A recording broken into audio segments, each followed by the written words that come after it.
Yes, yes, this is Mr. Controversy, and this is the infamous three-point conversion station. Keep it locked.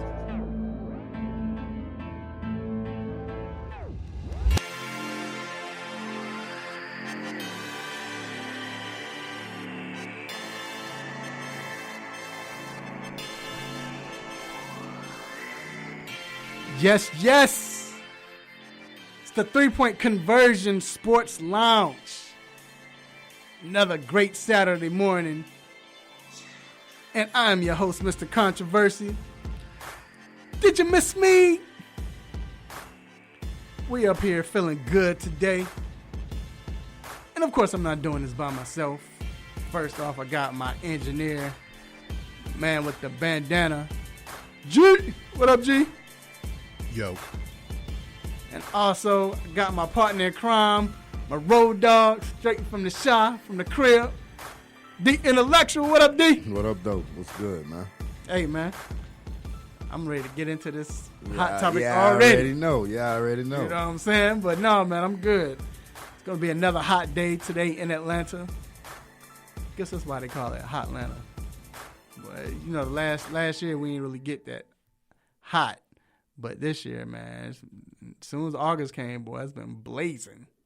So, man, it's been blazing. Today a blazer, too. Yeah, it's going to be up there.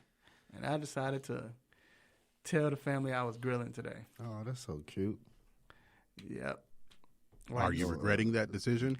You definitely about to be on fire. About to be on fire. Definitely about to be on fire. So, man, but it's all right, though. I love my family. But anyway, it's enough of this mushy stuff. It is Saturday morning. Of course, we're talking sports here. We have a lot to talk about. We are talking about none other than this Jay-Z versus the fans. Keep it like that. That's what versus. We're going to leave it at that. They've made it Jay-Z versus Right. Cap. We're going to say versus, right. Versus Cap. Right. Basically, yeah. Made it You know, versus Cap. should he have done this or is he wrong for this? We're getting into that. Also, we are talking NFL football. Preseason is going into the finishing up the second week, but we also have the 4 or 5 sophomores. I mean, I guess there's a lot of quarterbacks drafted, but the 5 sophomore quarterbacks heading into this season. And that's Baker Mayfield, Sam Darnold, Josh Allen, Josh Rosen, Lamar Jackson. Who are we most intrigued by? Who's going to do what? Who has the biggest future or the best future? We're going to get into all of that. Also, we're talking FIBA basketball.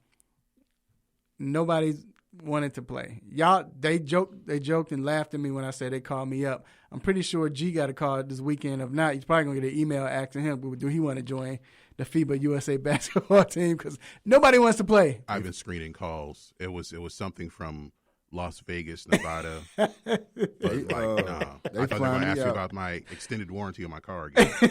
They flying me out straight to Australia. Really? You going to play? I ain't going to go to Vegas. I'm going straight to Australia. So you a sellout, man, if you play because there ain't nobody else playing? Look. Hey. But anyway, also, we have Battlegrounds. This is going to be epic, man. I can't wait because this is the last round. We missed last week. Of course, the last 2 weeks we were in Canton, but on this week we have Mr. DM McGee or Maggie. I hope I'm saying it correct, but we're going to call him DM. He's going to be going up against Big Google. So that's going to be interesting. That's going to be very interesting. And then we're talking Major League Baseball, man. Corey Bellinger or Mike Trout, they're putting on the show. Mike Trout was running away with it. It seemed like, and all of a sudden, Corey Bellinger snuck up. They're what? What are you saying? 2 different leagues. Okay, but I'm just saying as far as the best player overall. That's what I'm talking about, best player overall. And it's like right now, Bellinger just hit a home run last night also. But Yelich right there too. Yelich is right there. Argument for all three True, of them. true. And if Mookie hadn't had this kind of off year, he'd be right there because Mookie, Right. So it's big. And then we have Dr. Fowler coming in with Ask a Doc, and he's going to be talking about the Andrew Luck situation. That's unfortunate. And are the Colts lying, or have they been lying to us? Also, Boogie Cousins, Tatis Jr. That's horrible. Yeah, so like I said, we got a lot to talk about. It's a great show. Let your family and friends know that they can follow the show here in Atlanta, locally on 1100 AM WWWE, The Real. Also, we're on Facebook Live on the 3 Point Conversion Facebook page. What's going on? What's up? What's up? Then you can follow us on iHeartRadio, TuneIn Radio, Radio Now. And like I said, we're everywhere. And shout out to our sponsors, Seneca's Barbershop and Ortho Atlanta. And it is now time for these quick hits. Let's get it.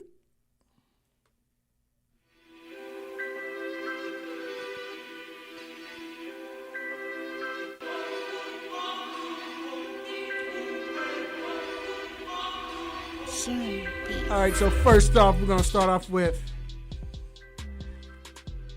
so I know cats have 9 lives. Man, look here. But this joker here, so the New England Patriots wide receiver Josh Gordon has been reinstated for the 12th time by the NFL after being suspended indefinitely last season for violating the league's substance abuse policy. He caught 40 passes for 720 yards and 3 touchdowns in 11 games for the Patriots last season. How's he doing this, bro? Like, what? You want me to tell you? Tell me. He's admitting he has a problem. Right. Think about any job you work in. Most of the times you hear that. Let us know if there's an issue. We'll work with you. We'll get you in the treatment. Right. We'll do this, that, and the third, right? Right. Josh Gordon, other than the first time he got caught, what has he done? Went to the NFL like, yo. No, not the first time. The other times. After that year. Yeah. After he got banned for that year and they let him back. Since then, he say, I'm having issues. I need some help.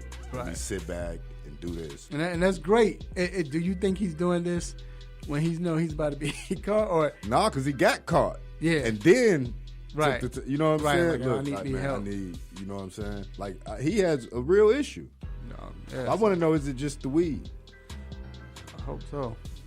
Well, I hope not, but if it's... You say you hope so, but you hope not. I want to say hope so, but if you doing it just for some weed, it's, bro, you gotta... I hope it is that, because I hope it's not the other stuff. Yeah, but at the same time, if you doing this for... Like... Yeah. Moving on. Russian billionaire Mikhail Prokhorov. Ching Ching. Put Ching Ching in his middle name. Prokhorov. His middle name should be Ching Ching. Has officially agreed to sell his remaining stake in the Brooklyn Nets to Alibaba co-founder Joe Tsai. So Tsai bought a 49% share in 2018 for $1 billion and is paying $1.35 billion for the remainder. He also bought the Barclays Center for $1 billion in a separate deal with Prokhorov.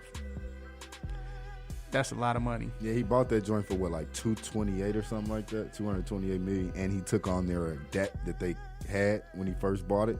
Yeah, dude. But $2 billion profit. Right. Yeah, not bad. Like, let's take away the debt. He got 10 times his original investment, right? Right. That ROI is ridiculous. That's great. Moving on.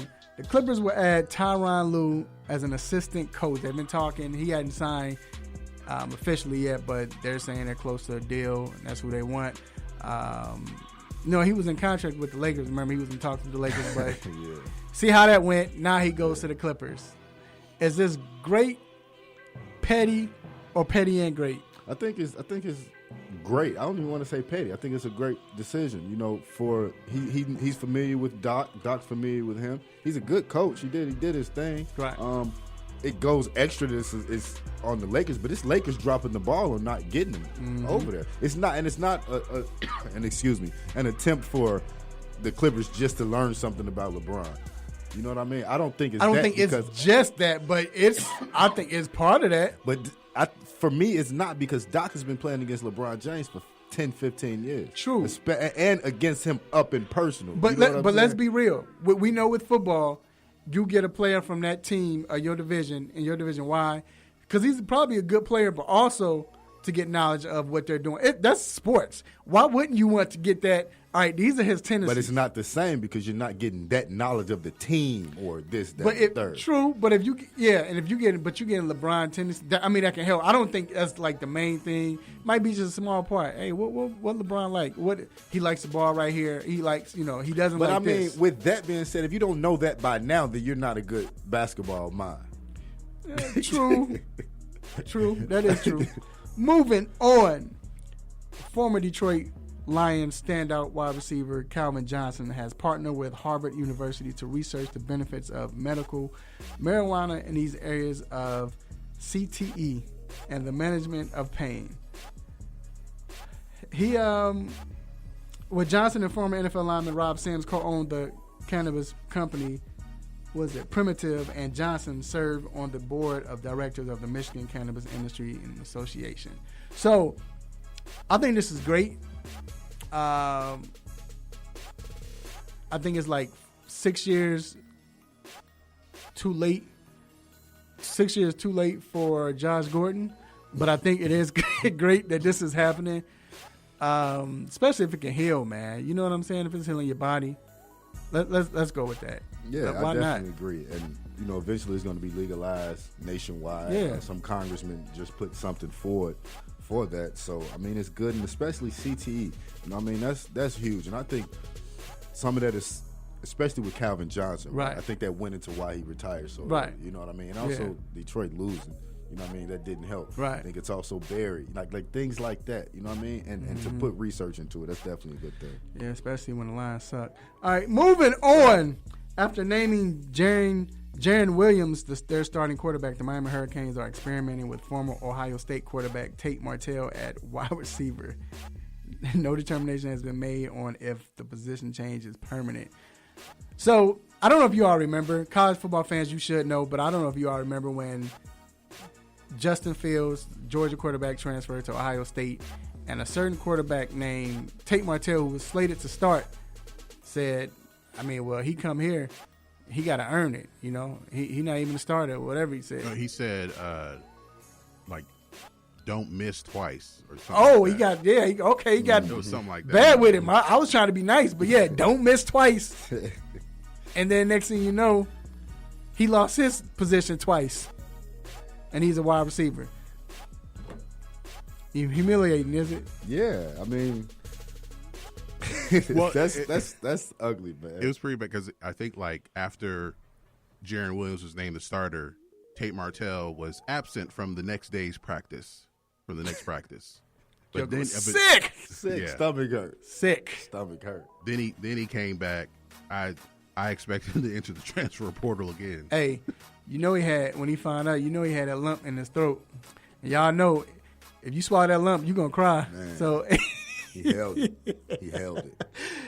The San Diego Padres shortstop Fernando Tatis Jr., man, this is sad, was placed on the 10-day injured list on Friday with a back injury that most likely will end his season, according to manager Andy Green. And he was batting .317 with 22 home runs and 53 RBIs, 16 stolen bases in 84 games. Yes. Balling out. They say he's the future. Him and his brother from another daddy, Vlad Guerrero Jr. Right. Man, that's the sad. But our prayers go out to him. And last but not least, a plane carrying former NASCAR driver Dale Earnhardt Jr. and his family bounced off the runway before the aircraft skidded off the runway and became engulfed in flames. Earnhardt and his wife, they are all right. They were able to escape. The children, they were able to escape, and the two pilots were able to escape as well. NTSB senior investigator Ralph Hicks says that no cause has been determined at this time. That's scary. Yeah, When I first heard about the crash, I was hoping there was no fatality. Right. Man, so thank God that his life was spared, and his family and the pilots, everybody. So that's great. All right, that wraps up Quick Hits. Get your drink ready, get whatever you got to get ready because it's about to go down. We're about to talk about this Jay-Z epidemic. Nobody can talk about it like we can. So keep it locked. Yep.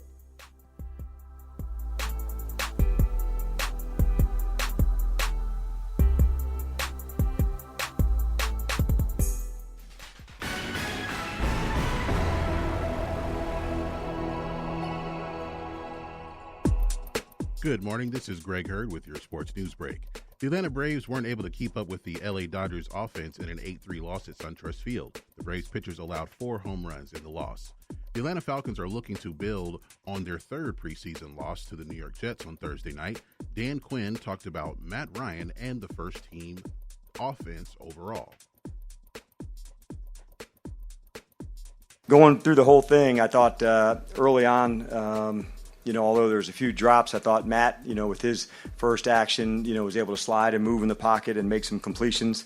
Wasn't happy how the defense started, but I thought they, kind of came back after the first drive. The Atlanta Dream lost their 11th in a row to the Phoenix Mercury 77-68. Dream's Elizabeth Williams had a double-double with 15 points and 11 rebounds. After winning the Campeones Cup on Wednesday, the Atlanta United are looking to keep up the momentum by winning on the road against the Portland Timbers. Make sure to follow the 3-Point Conversion for all of your major sports news and updates. It's where fans' opinions matter.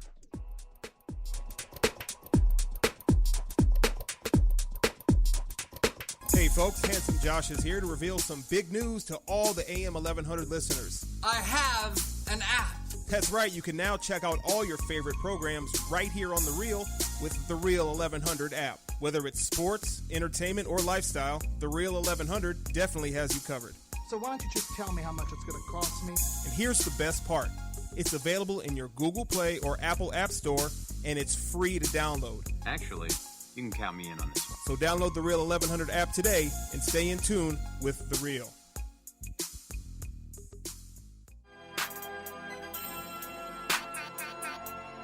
What's up, people? I'm Real Mike Robb, Super Bowl champion of the Seattle Seahawks. You're listening to 3-Point Conversion. Let's get it.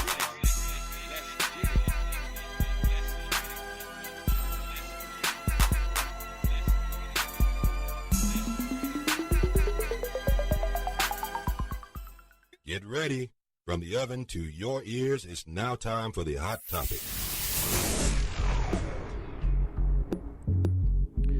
Yes. We are back inside the 3-Point Conversion Sports Lounge. And I'm your host, Mr. Controversy, with The Intellectual. Yes. And this next segment, the Hot Topic, is brought to you by Cindy Cutts Barbershop, located on 3000 Chapel Hill Road, Suite 206, Douglasville, Georgia. Make sure you check them out. Great barbershop. You won't be disappointed if you go in there. Everyone can cut. You'll have a good time. You won't waste time. Good talk, sports, community, Jay-Z, everything. And they're talking everything. Make sure you check out Dwayne Chambers. He is the barber all the way down on the left when you come in. The last barber on the left. You can follow him at Simha the Barber on Instagram. That's SIMHATHEBARBER. And shout out to my man Corey. Corey, what's going on, Corey? Corey probably the quietest one, can cut. Quietest one, but them hands ain't quiet. That's why certain people not there anymore. All right, so. Got them hands? Certain people not there anymore. That's all I got to say. But anyway, look, everybody this week, this has been crazy. Let's get to it. Man, so if you've been hiding under a rock or what have you, it was announced that Jay-Z will be joining the NFL as I guess you want to say the director, or he's in charge of the music and Super Bowl music. And Super Bowl entertainment. Also, Injustice. And what is it called? The Injustice? In stance or something like that. Yeah. But as far as, with the injustice, with social injustice would say that. And it's been an uproar. a lot of people, you know, you had people saying, "Oh, this is great, this is wonderful." Then you had people saying, "This is horrible. Jay-Z's a sellout." Going back and forth. Really hate that it's going like this. There's nothing wrong with the debate. I don't mind that, but I just hate division within, you know, our people, us, you know. But it's been a debate. It's been a good debate. You know, people were saying, heard some great points on either side. Mm-hmm. The criticism, though, saying that he's a sellout. Do you agree? No, I don't agree with it. Tell me why, sir. First off, so what I do is I look at person's actions, right? He held Kaepernick down. He wore his jersey. He did it on Saturday Night Live. He put him in his song. And also Jay-Z's background of helping, you know, being there for the people, talking about certain things, talking about social injustices. So I want to give a shout out to my homie, Solo. He sent me this message, and it was a good phrase. And it's, if you don't have a seat at the table, then you're on the menu. So, you know, to phrase with that is, can we let this man get to the table and see what he's going to do and show what he's going to do?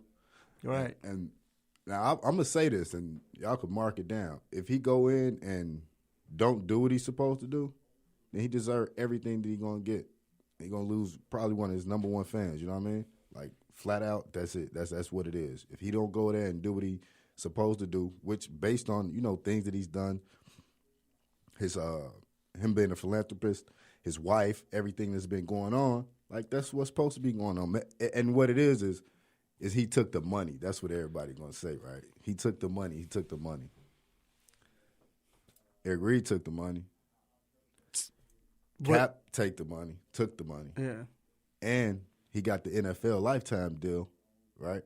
And the lifetime deal is with Nike. Their money comes directly from the NFL.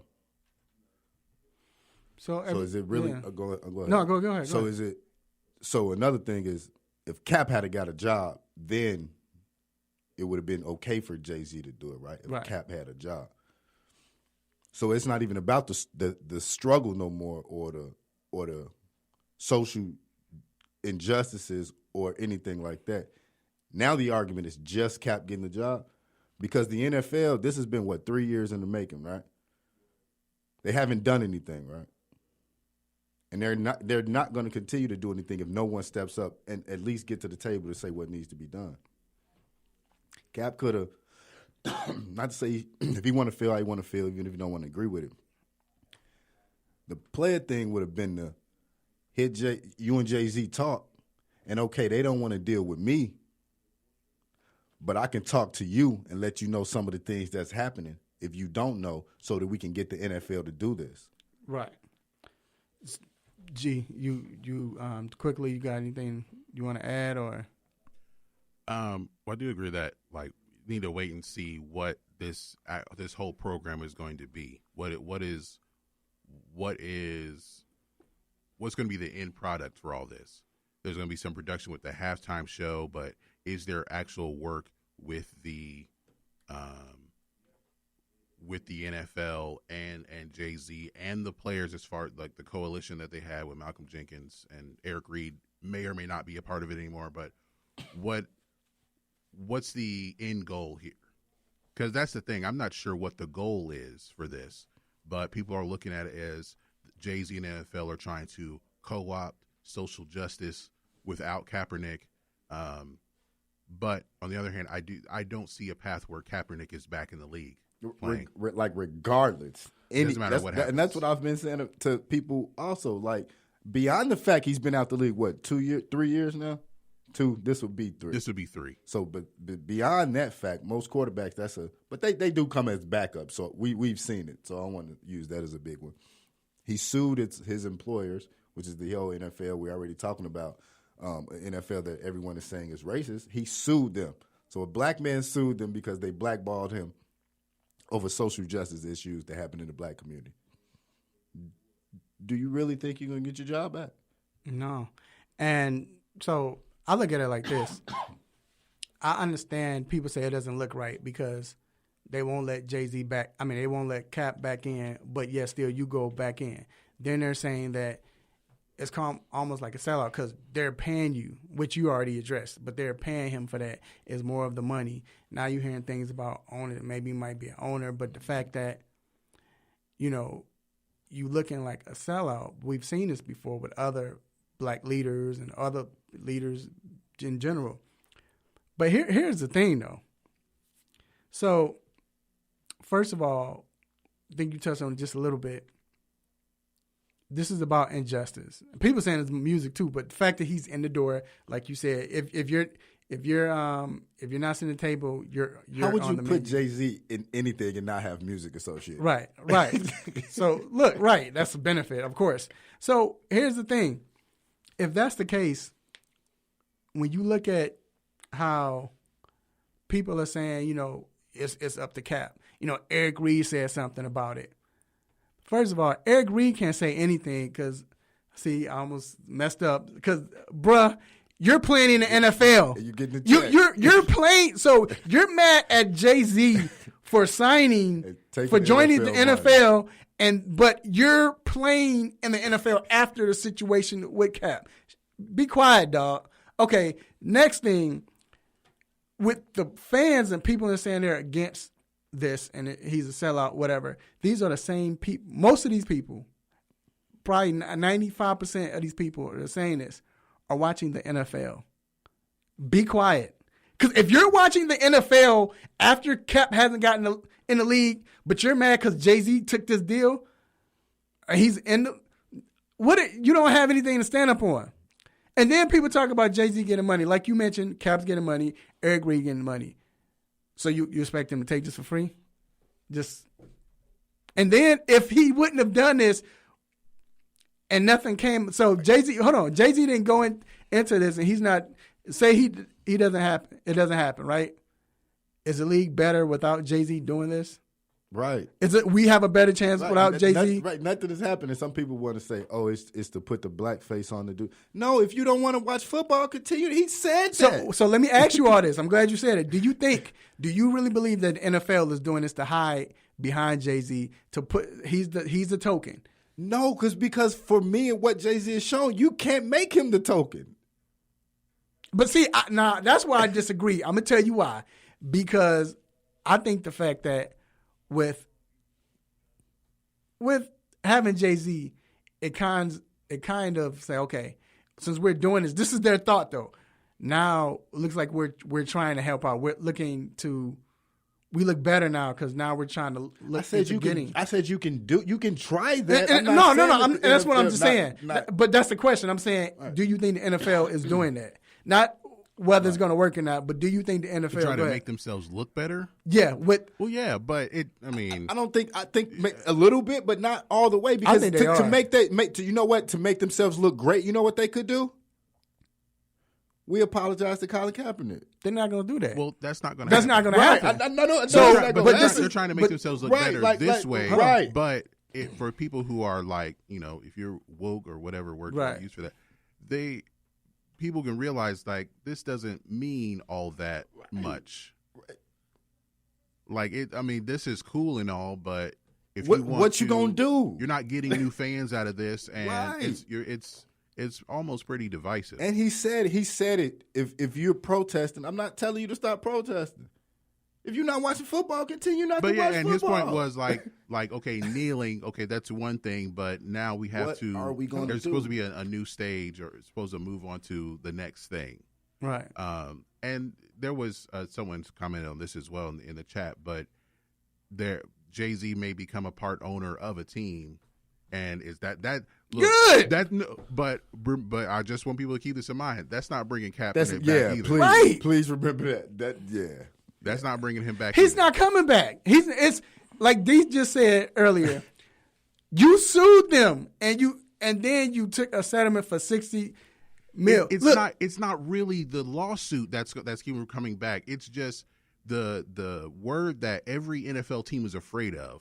Oh, right. Distraction. They hate distraction. No, right. And Kaepernick coming back, even if he's a backup, third string, practice squad, he's a distraction, and no team wants that. And AB, you can use AB as the opposite of that, right? AB, not saying Kaepernick can't play, but is he going to be top 5 quarterback? Probably not, right? No. AB, top 5 receiver, right? Would you deal with his distraction? With the production and the talent, yes. And his distractions have to do with football. Right. If it's a distraction that has nothing to do with football, teams do not want to deal with that at all. Right. And I still think that the fact that he's getting, and I'm not trying to make this about Cap, but what I'm saying is people are saying because of Cap and this and that, like you said, let's get it out everybody's mind. He's not coming back. First of all, that's a great point. Like we've been saying that because of the distraction, that's why teams don't want to take him. But then too, he settled. Now, he settled for $60 million. We don't know the exact number, but let's around at 60, 70, something like that, right? 60 or somewhere in there. Right now, guaranteed, what are you getting for the most part as a quarterback? $60 million. 50, 60 million. For a top guaranteed. It might be $140 million contract or 100 and something million, but what are you getting guaranteed? And you might not get that if you're not a top 7 quarterback. And I don't think Cap was – he could have been if he would have kept playing, but he wasn't a top – if he'd come back now, he wouldn't be a top 5 quarterback, right? Mm-hmm. But he got to $60 million or whatever it is that he settled for. After that, he's not coming back. And it's kind of, in essence, the NFL, that's probably why they even settled with it. It's more like, you know what? Let's get dude out of here, man. Go ahead and pay him this little money. But then, too, again, I think the whole missing point is Cap didn't do this. It wasn't about football.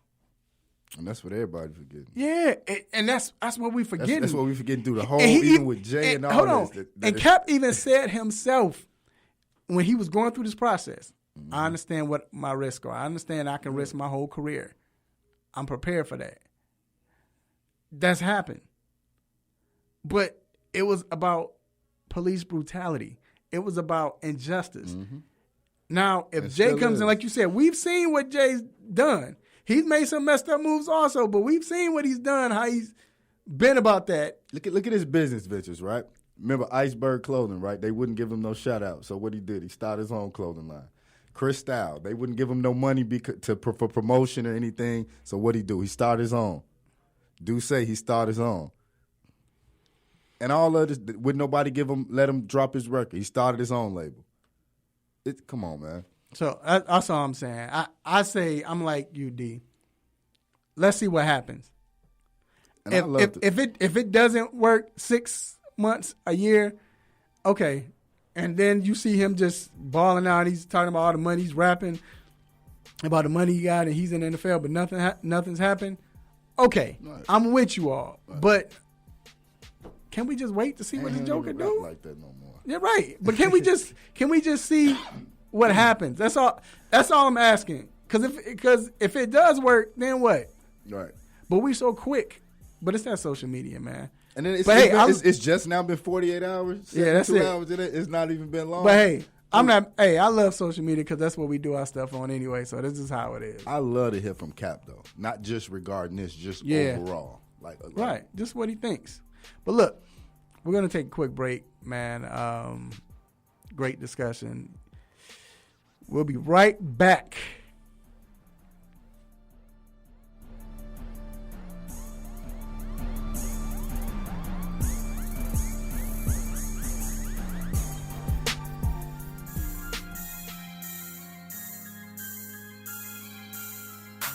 I'm Maurice Jones-Drew of the Jacksonville Jaguars and the NFL Network, and you're listening to The 3-Point Conversion. The 3-Point Conversion. The 3-Point Conversion. The 3-Point Conversion. There's a lot going on in the world, and your world is always changing. That's why it's important to stay connected. The latest news, the latest entertainment, the newest music. If it's in the air or on the air, it can be in the palm of your hand, wherever you are, with the iHeartRadio app. iHeartRadio. Over 1,500 live radio stations from across the country and over 15 million songs to create your own custom stations. Text IHR to 45495 to download the app or listen at iHeartRadio.com. Standard text and data rates apply.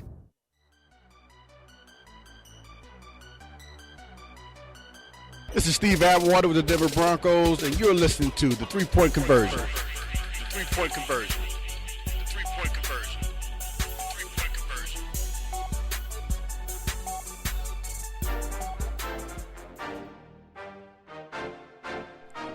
All right, we are back inside the 3-Point Conversion Sports Lounge. Man, we could talk about that all day. We might open it up for callers later on. I know a lot of people got a lot to say.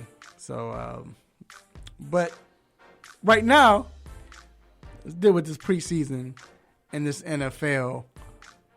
It was a few games last night. We had 3 games last night. Then we had a couple more Thursday night. And we talked about the Atlanta Falcons and what Dan Quinn thought about them. But the interesting thing right now with preseason, like the Chicago Bears, they didn't play any of their starters last night. Now, the first game, Mitch Trubisky played, the running back played, and a few starters on the defensive end, like I think Roquan Smith played. But last night, no one played. We talked about this last week where you mentioned, said Matt Nagy wants to play the starters less in the preseason. Right, and so they didn't play at all. But then listen to this. I don't know if people realize, last year, the LA Rams, they didn't play their starters during the entire preseason. And they went to the Super Bowl. So you still see New England, they played it, he plays Tom Brady game 3 and game 2. You see that. Certain teams, but you have certain teams with new philosophies, and especially with the fact that the Rams just made it to the Super Bowl and almost won it without playing their starters. It's like, man, what's going to happen? But again, go ahead. And now you said you probably not going to see Trubisky. No. and like I said, I'm happy to see. It's good for the players who's trying to win a spot because they get more playing time, more film. You know what I'm saying, on them. You ain't even see David Montgomery last night. So just the fact that they're getting more film, these players who's trying to make the team, is good for the NFL. That's good. Because before, especially game 3, the stars used to play towards what first drive in the third quarter. After that, then you got to still decide between these 30-something men that you want to keep. But now you got all of this time and to be on film. So it's good. But speaking of film, we had a few quarterbacks last year who were in their rookie years, and some performed well, some future looks bright. For instance, we have Baker Mayfield. We all say he's probably leading the pack right now, or from last year, we'll say. He did great with the Browns coming in. Also, Lamar Jackson. Saw what he did. Yeah, we saw what he did, exactly. Then we have Sam Darnold for the New York Jets, Josh Allen for the Buffalo Bills, and then Josh Rosen for the now Miami Dolphins, which played for the Arizona Cardinals back then. So who are you most intrigued by?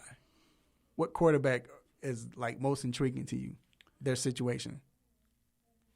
I'm going to say Lamar Jackson because we know he can run, and he did put up decent numbers even throwing in college. So I want to see the next step that he is going to take and whether or not he is going to take that step.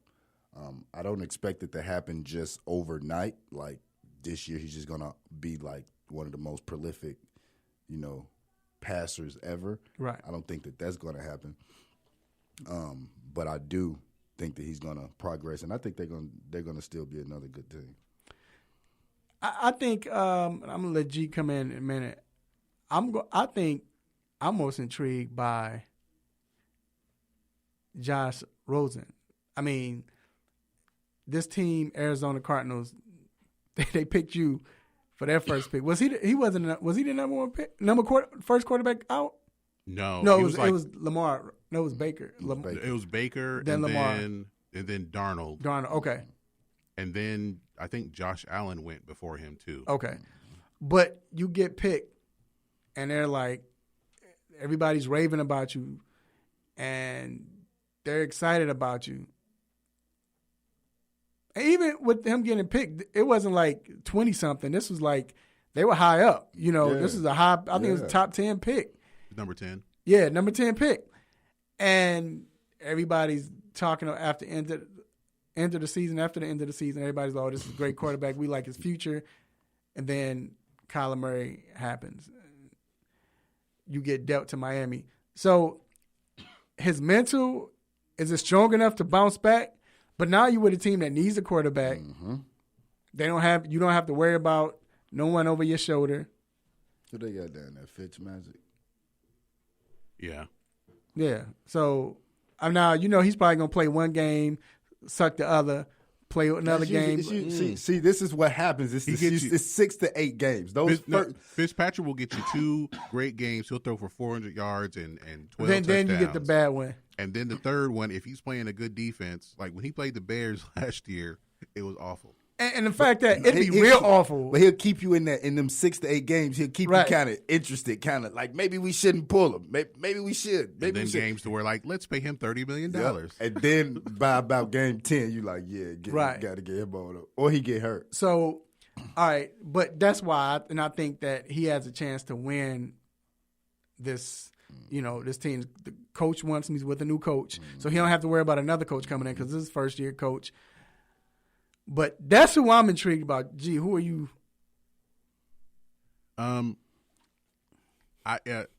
This may not make much sense, but I'm intrigued by Josh Allen. There was somebody on the 4-letter network who sometimes refers to him as Jaheim Allen because he runs so much as a quarterback. That's wrong. So a certain kind of quarterback only runs that much. Jaheim, that's horrible. Jaheim. That's horrible. And I wouldn't know who say that. But it's understandable that he's running for his life out there. So he takes off a lot. He's been a very inaccurate quarterback even in college. So I'm interested to see if anything changes for him, if there's any kind of improvement, because the Bills have been they've been terrible for a long time. Yeah, long. They've made the playoffs once in the last 20 years, and they really haven't found that quarterback since Jim Kelly. They had Fitzmagic at one point. They paid him a lot of money, but he ended up not being the guy. So I want to see if there's any improvement out of him. I think that he's the most intriguing because of what he actually does. Mm.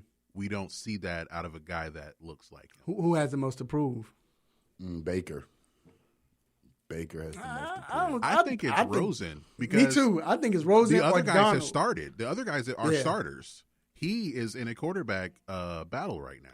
Baker has so many weapons and so much is expected out of this Cleveland team. If he doesn't put up and do what he needs to do, they're gonna be looking at him. Look at the weapons. Look at the team they're supposed to have. Look what's expected. They're expected to win this division. But the only reason that's a good point. But the only reason why I don't pick him because of what he did last year. Last year he proven in a sense that you're an NFL quarterback. I still think he's going to be their quarterback long term. Yeah, right. I mean he is. I think it's either Rosen or I think it's Darnold. I mean because now you have this quarterback coach as your head coach now with Adam Gase. You have Le'Veon Bell. You don't have a lot of weapons at wide receiver, but still you have Le'Veon Bell. All right, you're this guy that everybody expected you to be the number one quarterback. What are you going to do? So I think it's him, but again with Rosen, he has a lot to prove, man. Who would take the biggest step? I think it's going to be Sam Darnold. I think with having Bell, and a whole year sitting back in the system, their defense usually is pretty good. I think Sam Darnold, they already Of course, there's that in the people within the organization saying he's great, he's going to be great, he's going to be an all-time great. Of course, that's going to happen, but I really think he's going to step up and do something this year. He didn't look horrible last year. That's what I think. That's the biggest thing. Right. He didn't look horrible. He looked like a rookie quarterback. But there were games when you saw Josh Allen and you were like, dude, what are you doing? Right. I think Lamar Jackson is going to take the biggest step because I think the playbook's going to be opened up a little bit more, to where he'll be making throws. He'll be expected to make throws, and they won't run him as much. So they're going to let him play quarterback and not run so many BGPs. Yeah, I don't know, man. Those are black guy plays for those. It's hard. I don't think that. I think everybody's gonna step up. It's just hard. I don't know.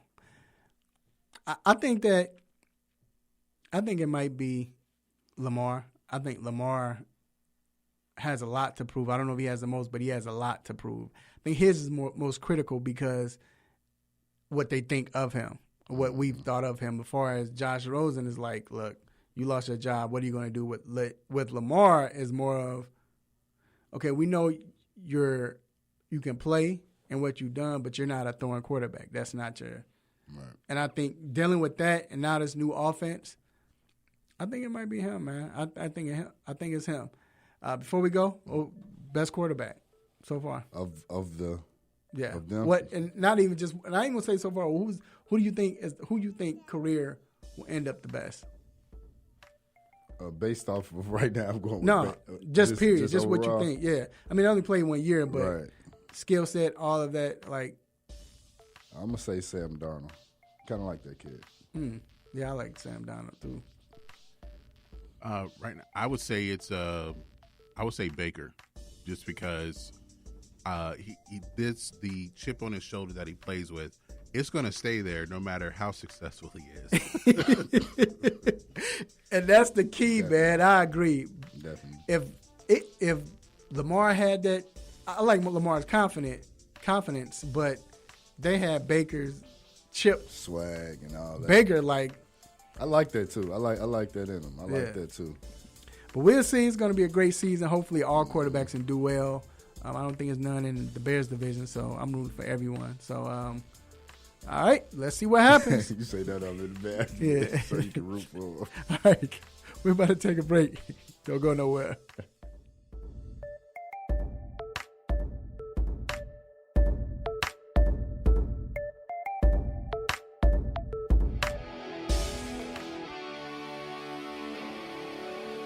Have a sports injury? Need to see an orthopedic doctor? Ortho Atlanta is one of Metro Atlanta's largest orthopedic and sports medicine practices, providing orthopedic and sports medicine care for the whole family. With 37 physicians and 14 offices, the practice provides the highest level of care for injury of muscles, joints, bones, and spine. Ortho Atlanta offers convenient access to a full range of musculoskeletal surgeons and specialists. Ortho Atlanta also offers on-site physical therapy, pain management care, MRI imaging, and workers' compensation care. The Ortho Atlanta surgery centers in Austell and Fayetteville provide cost-effective, same-day surgical procedures in an accredited outpatient center. Hip, knee, shoulder, back pain? Ortho Atlanta has you covered with specialists in all areas. Same-day appointments, orthopedic care for the whole family. Ortho Atlanta, Atlanta's choice for orthopedic and sports medicine care. Learn more at www.orthoatlanta.com.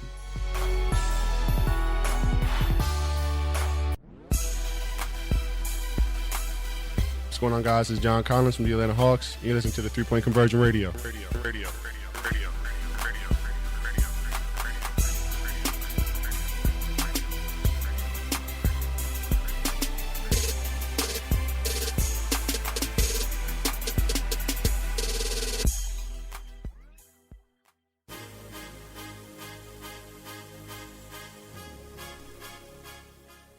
All right, we are back.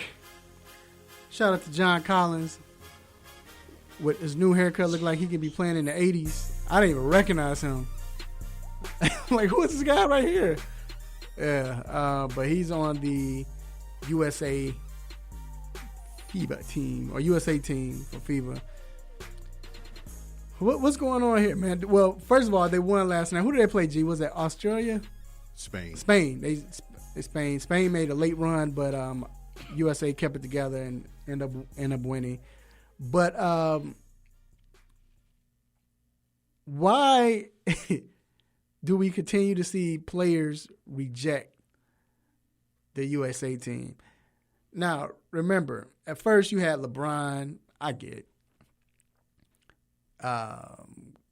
Kyrie, all the big time players say no.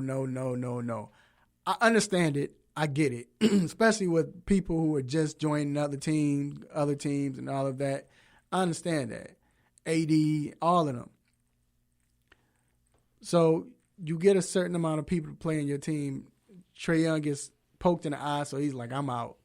But then next thing you know, PJ Tucker hurt his ankle. Yeah, Tucker hurt his ankle. Yeah. But then you start seeing people like Bagley. He's not playing. He rejected. Like, nah, I'm good. And the funny thing was, he was on a select team where, they play against the USA team, for the scrimmage. And he played well, and he's like, nah, I don't. When he got his offer, I don't want to be on there. And everybody is rejecting them. Why do you think that is, D? I think one of the big reasons players don't want to get hurt. But wait, let me stop you. But true. But we've seen him play in the past. Like, why all of a sudden now, though? Do you know how many games LeBron James don't play, including? No, I understand LeBron, but I mean, a lot of people, we're seeing a lot of players also changing teams. A lot of the top ones, LeBron. Okay. Steph just played into June again. Like, they tired. I don't know why anybody's expected Kawhi to play. He played 60 games in the NBA. You think he's going to go over there and play 20 more games? Right. No, I think that's the biggest for me is the rest. But so why all of a sudden right now though? Because you've seen these players play in years past. You're seeing a different player now. Even with the player movement, you're seeing players take their career into their hands. Well, these are guys who want to play. If they're playing in the Drew League or AEBL or just playing pickup, they're playing for training purposes. And if they are injured doing that, then their insurance they have the insurance coverage. It won't hurt them as far as with the NBA team.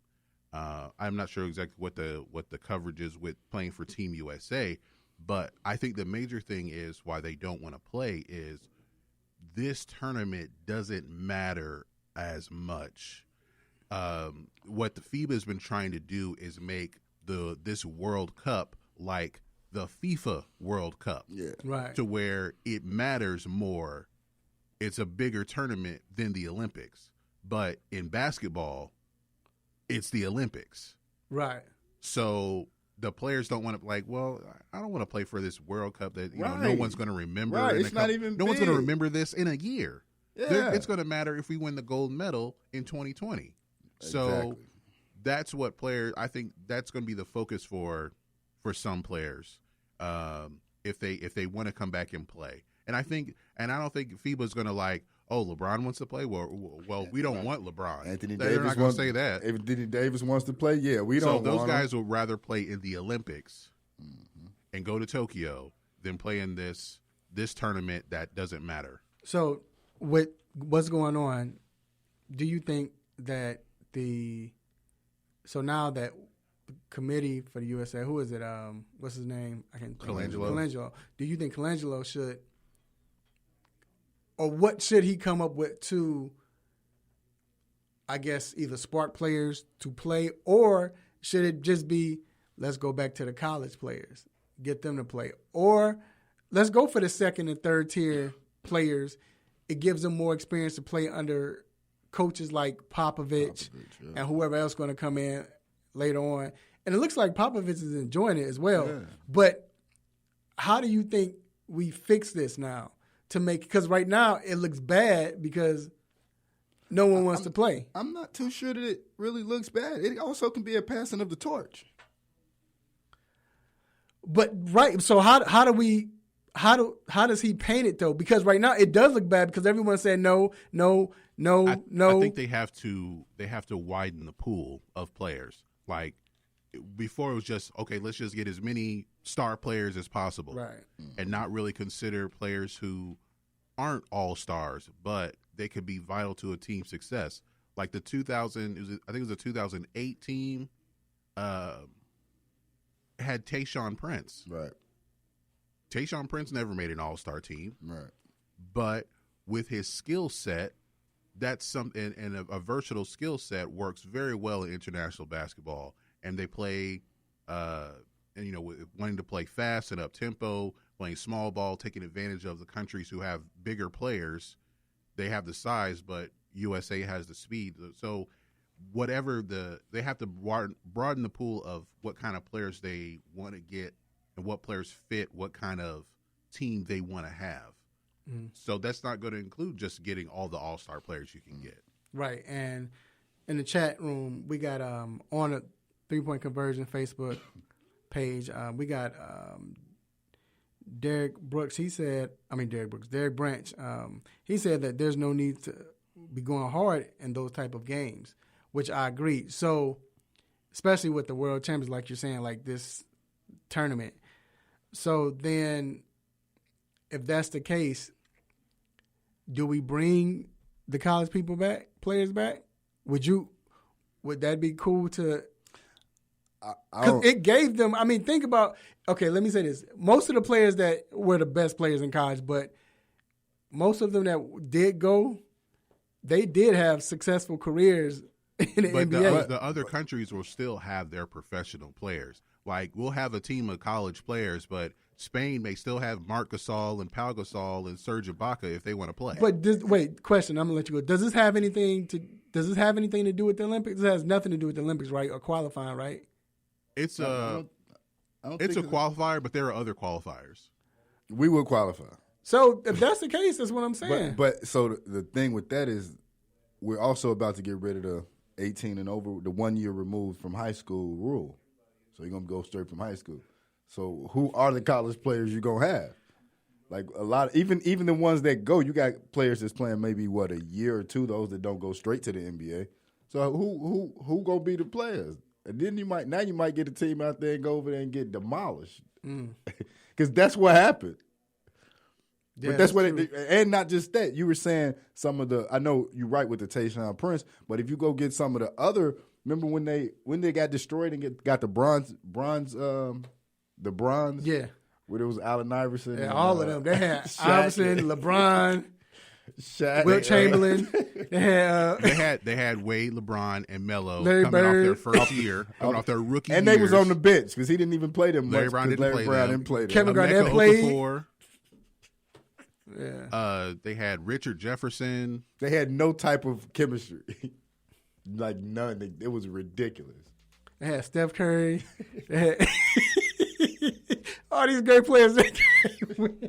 That team was not that good. Nah, they really weren't. Nah, it was Look at that roster. They were not that good. Yeah, and you hear the names though, right? You hear the names. Yeah, they were young though. But it wasn't no. It wasn't. You know what I'm saying? It wasn't no good. That's 2004. So Steph Curry was like 14, right? 14, 15 years old. They had to put him out there. No, that's the one. LeBron. Look, it was LeBron's first year in NBA. His rookie year, he was 17. That's not the one Vince jumped over, dude. Right? No. That team struggled as well. Yeah, I mean, they won, but they were winning by like 3 points. That one was iffy. Yeah. So, but nobody better than the Dream Team. Yeah, let's kill that noise. Before we go, Armchair Quarterback said, I guess the 6 viewers are very disappointed in FIBA. All right, man. We're going to take a quick break. We're going to be back with Stop It.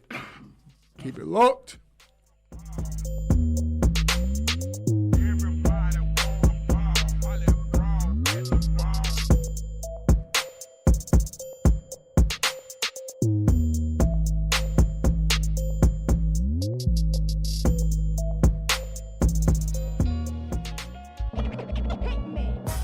What's happening? It's your man Big T doing big things. Y'all know what it is. ATL Hawks official DJ and Rap City forever. You're checking out the 3-Point Conversion Radio. You dig?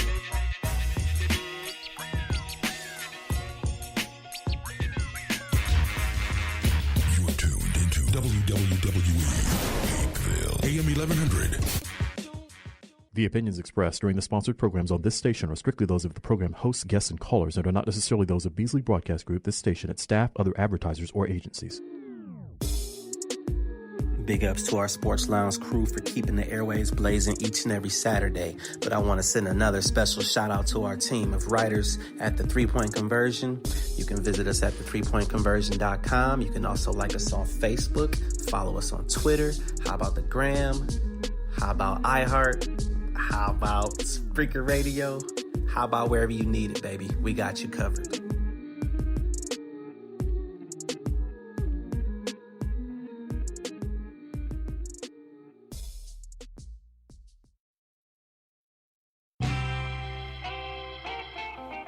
No mercy. Don't let up on him. Go hard on him, Mr. Controversy. Hit him with the stop it button.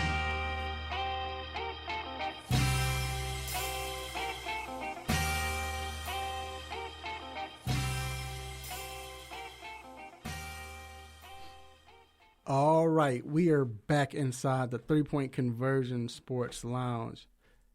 Like always, we like to take this time to thank everyone who is following us, who is supporting us. We appreciate the support, and we ask you not only to follow or support the 3-Point Conversion Sports Lounge, but the 3-Point Conversion as a company itself.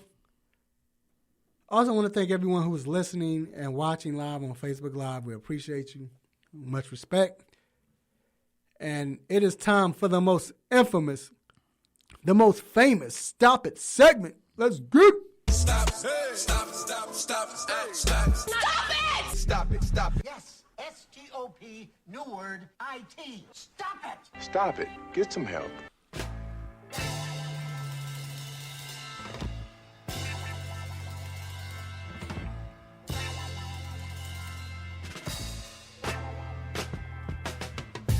All right, D, it's on you, man. What you got?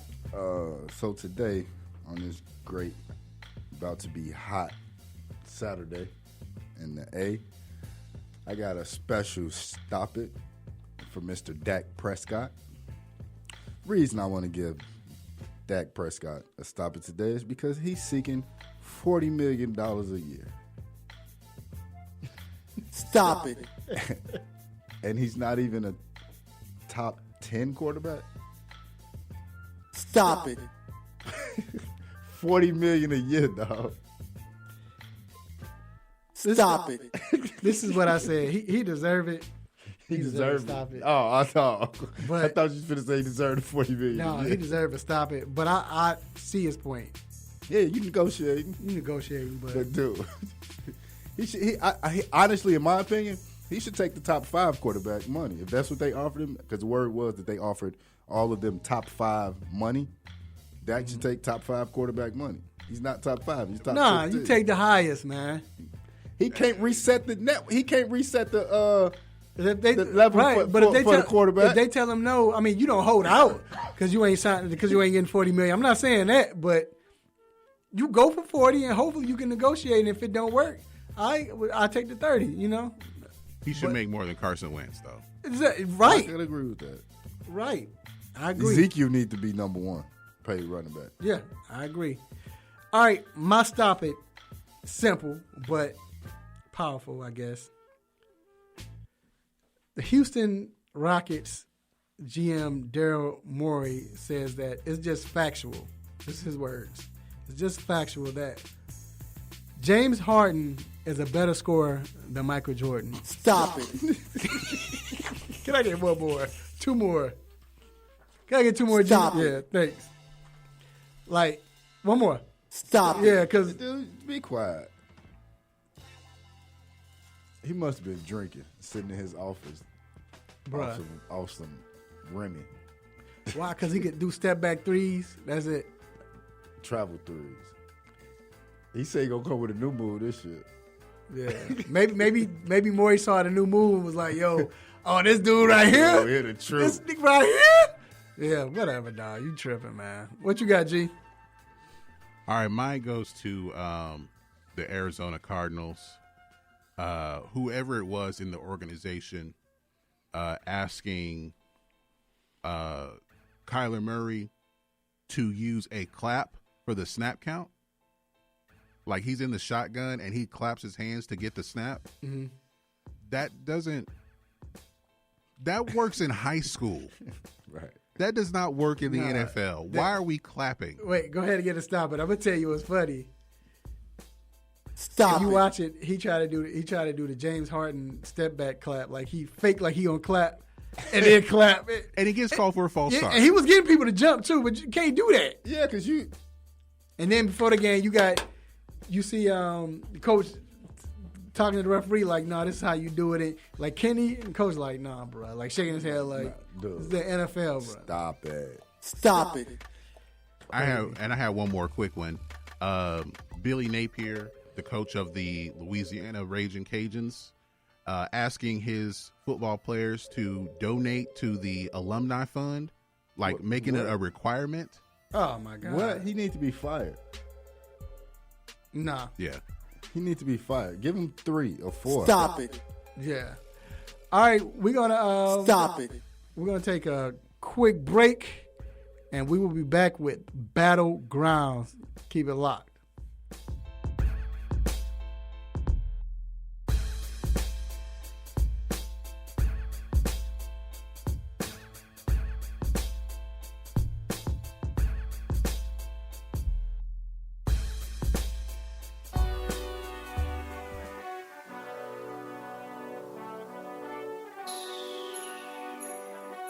Let me break down to y'all what's so dope about the three-point conversion. First of all, everybody is a fan of the game first. Second of all, everybody is a student of the game second. And third of all, we're the average sports fan just like everybody else. We're not coming in here, walking with our nose tipped high, acting snooty, acting brand new. This is a grassroots organization. Bar none. The three-point conversion, where fans' opinions matter. Be sure to visit the website www.the3pointconversion.com. Get your fix, get your articles, multimedia, and everything else that you, as a sports fan, need. So again, the3pointconversion.com. It's where it's at, man, where fans' opinions matter.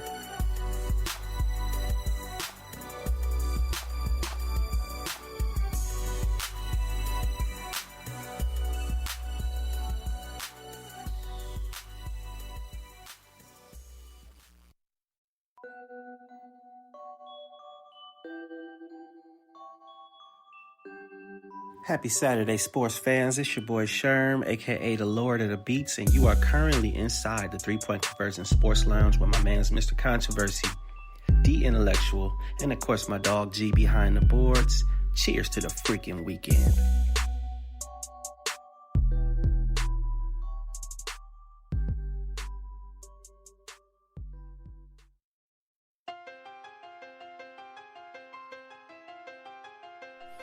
All right, we are back inside the Three-Point Conversion Sports Lounge. And just to make it official, Darrell Owens was able to beat out Derek Branch for Battleground. So he is advanced. So we have 3 already in the going to the next round, and this next round we're about to have will be the deciding last spot going into the second round. And remember, we're doing $100 for the winner, and we'll do and the second place gets the three-point conversion frisbee. No, I'm just kidding. We're gonna give y'all a shirt, but magnet, right? Paper clip, but no, shot glass. Right? Hey, I'll take a shot glass. But anyway, let's introduce our contestants. First off, we have my man DM, and tell me, is it McGee or Maggie? I just want to make sure I'm saying it correctly. DM, you there? Yeah, it's Mac McGee. Mac McGee. Okay, McGee. My bad. Okay, I was making sure. But what's going on, man? How you doing? Welcome. You ready? Yes, sir. Well, I think so. No, don't come here like that. You got to be ready, bro. You got to have that confidence. I think that's a sucker boy. He's trying to sucker the next contestant in. And my next contestant, or the second contestant, is, y'all should know him, Big Google. What up, Big Google? What it do with your controversy? How you doing that, sir? I'm good, man. You ready? Yes, sir. Yes, sir. Yes, sir. Always there. All right. So this is the first time hearing this or listening to this. This is how it goes. We're going to have 3 rounds, and each round is going to be one question for both contestants.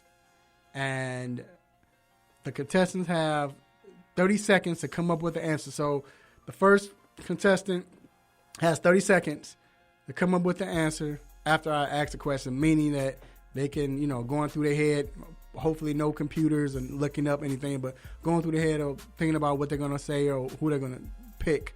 And then after the 30 seconds, or even if before when they're ready, they have 2 minutes, up to 2 minutes to talk and argue their point, talk about who it is and their point. The second contestant goes right after that. I'll give you the cue each time. Ready, let's go now. Then the second contestant goes, and they have up to 2 minutes. Next round, it flip-flops. The person that went second, they go first. They have 30 seconds, then up to 2 minutes, and then so on. Don't just listen to the answer as far as the person or team or whatever they pick. Listen to their argument as well. That's most importantly. Fans or people that's listening, I need your votes, all right? Facebook Live, everybody, I need your votes. All right, DM, since it's your first time doing this, I'm going to let you pick first. Pick between 1 and 67.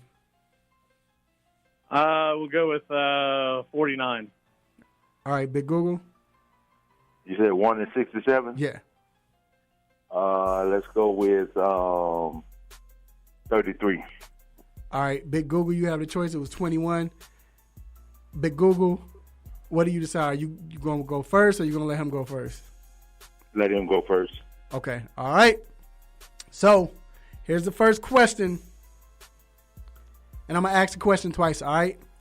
Okay. Okay. So, the first question, gentlemen, is name the best triplets as far as quarterback, running back, wide receiver combination in the NFL since 1990, not including Aikman, Emmett, and Irving.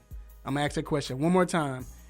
Name the best triplets, quarterback, running back, wide receiver combination in the NFL since 1990, not including Aikman, Emmett, and Irvin. DM, you have 30 seconds to come up with your answer. Okay? Okay, so I can't name the big 3. You ready? You got are you ready? Gotcha. Are you ready? Yeah. Okay. We're going to get the timer ready. Wow. You got up 30 seconds, so it's up to you. But if you're ready, let's go. Nah, I think I got my answer. Okay. Let's go obviously, now. If you could, you would name the Cowboys. But if you can't, I think I'm going to have to go. Now, is this for one particular year or is this their entire careers? No, just that would be my whatever, whenever they played this year. But this is within your 2 minutes. But yeah. Okay. Okay. Well, then I'm going to take Peyton Manning, Edgerrin James, and Marvin Harrison.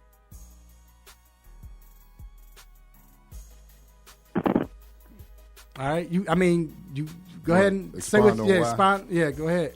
You got a minute left. Yeah, all right. So, basically, I'm going with them because Peyton Manning and Harrison kind of reinvented the passing game that we know it now. Before they showed up, you did not see the passes over the back shoulder. That became because of Harrison and Manning spending hour after hour during the summer perfecting that together. And then, of course, Edgerrin James was just a bull up the middle. And I think I have to go with them. They did get the Super Bowl title. There's others that, that come to mind, but they stuck together for quite a while. And I think I have to go with with the Colts. Could they have gotten a couple more championships? Maybe. But they had some guy by the name of Tom Brady in the way. He never had a longevity with anyone else. In other words, with Brady, it was constantly changing over year after year after year. So if we're talking about since the 90s, I got to go with the Colts. Peyton Manning, to me, one of the more underrated quarterbacks in NFL history, because everyone wants to point to Super Bowl titles. But to me, the guy did more with less. To me, he is the guy that Dan Marino should have been. Dan Marino should have figured out a way to win. All right. Time's up. All right, man. Appreciate your answer. Big Google, you up next. Let's go now. I'm going to go ahead and say he made a valid point, and that was great with the three that he mentioned. But I'm going to have to go with Donovan McNabb, Terrell Owens, and Brian Westbrook, because of the fact that the combination and what they did. Edgerrin James also, he was a great rusher, one of the greatest of his time and his generation. It just doesn't seem like they had the chemistry that was displayed with the Eagles three. They went to, although they made their Super Bowl run, which, as he stated before, that the Colts didn't get to the Super Bowl with that combination. And if you really think about it, once Joseph Badai came on the scene, it's almost like as if they had more gel than what Edgerrin James brought. Joseph Badai was more of a versatile back, really great for that system and what they did. But as far as the Eagles combination, I mean, Brian Westbrook, once he took over after Deuce Staley pretty much left, I mean, he caught 73 passes. He rushed although for 800-some yards. T.O., we know, had 14 touchdowns and didn't even play the last 3 games of the season. Missed all of the playoffs, came back to the Super Bowl, had 9 catches for $122, really had that team in a great position. McNabb really saw one of his greatest passing seasons ever. So I'm going to go with Donovan McNabb, Brian Westbrook, and Terrell Owens. All right. You see how we doing? First round was crazy between both. Great answers, gentlemen. Second round, Big Google, you up first. And then you have 30 seconds to come up with your answer. And then DM, we'll give you the count and you'll go in. All right. Here's the question. Remember, I'm going to ask it twice. Name the most influential NBA player since 1990. Not named LeBron James, Steph Curry, Michael Jordan, Shaquille O'Neal, or Allen Iverson. I'm going to ask that question one more time. Name the most influential NBA player since 1990, not named LeBron James, Stephen Curry, Michael Jordan, Shaquille O'Neal, or Allen Iverson. Big Google, you have 30 seconds to come up with your answer. I like how you say the last name. Yeah, Iverson was the easy answer. Right. not named LBJ, Jordan, AI, Curry, Shaquille O'Neal. And right, yeah. Okay, so most influential player. If that be the case, I would have to go ahead and say, although I'm not a fan, let me clearly make it known, but I don't hate on what greatness is.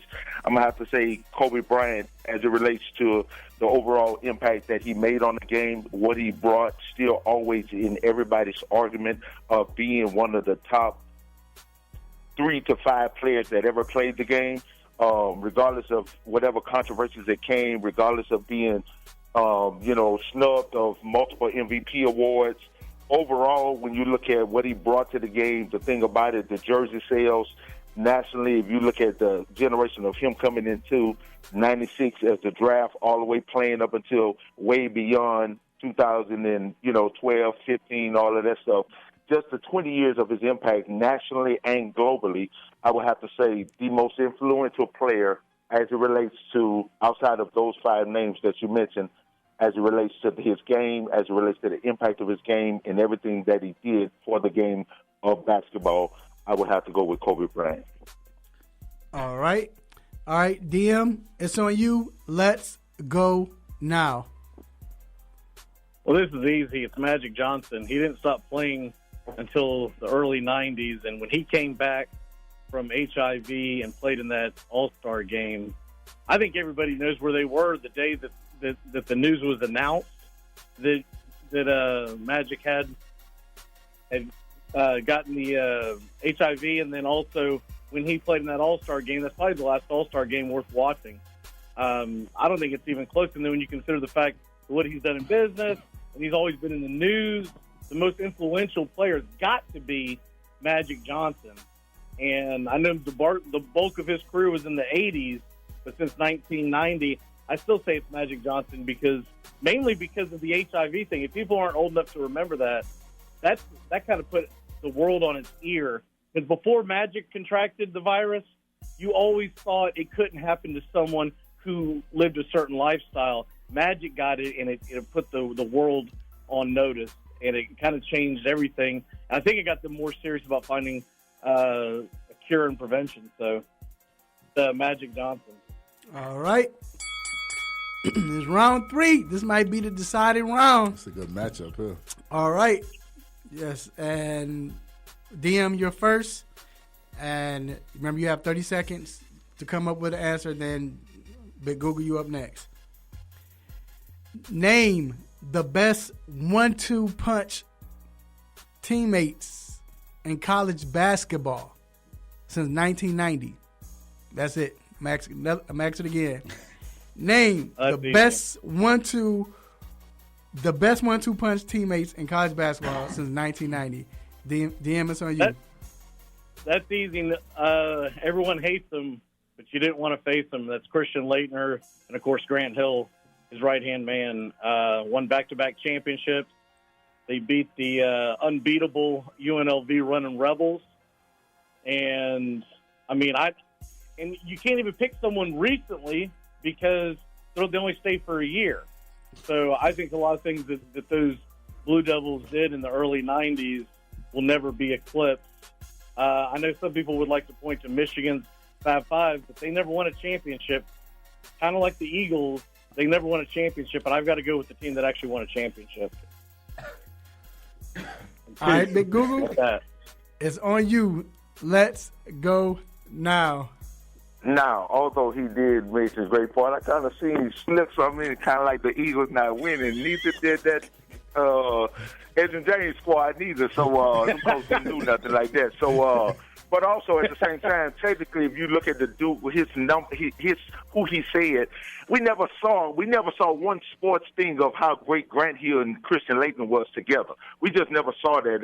Plain and simple. We most saw Bobby Hurley, Christian Laettner, and it just was a great overall team. But with that being said, I'm going to have to go with the 2003 national champs, Syracuse, and I'm going to go with Hakeem Warwick and Carmelo Anthony. Basically, that combination, that duo, what they brought, everything that they did, and at the same time, if they had to add another piece, McNamara with his shooting and the way he ran the floor as the floor general, Hakeem Warwick and Carmelo Anthony is more relevant, especially in today's time with what they saw, where most teams don't stick together. We see one and dones, but that combination right there, they put on an awesome year. They had a great run. They got to the Final Four. Their numbers both coincided with each other. They both complemented each other in every way. Their overall game, we saw Melo as a freshman do something that we hadn't seen it done as a freshman. So my pick for that, once again, kudos to the great Duke team, but we just never saw no Sports Center classics with Grant Hill, and we never just saw them two doing interviews together. How you going to say Grant Hill and Christian Laettner? I'm going to go with Hakeem Warwick and Carmelo Anthony. Big Google crazy. All right, that's it.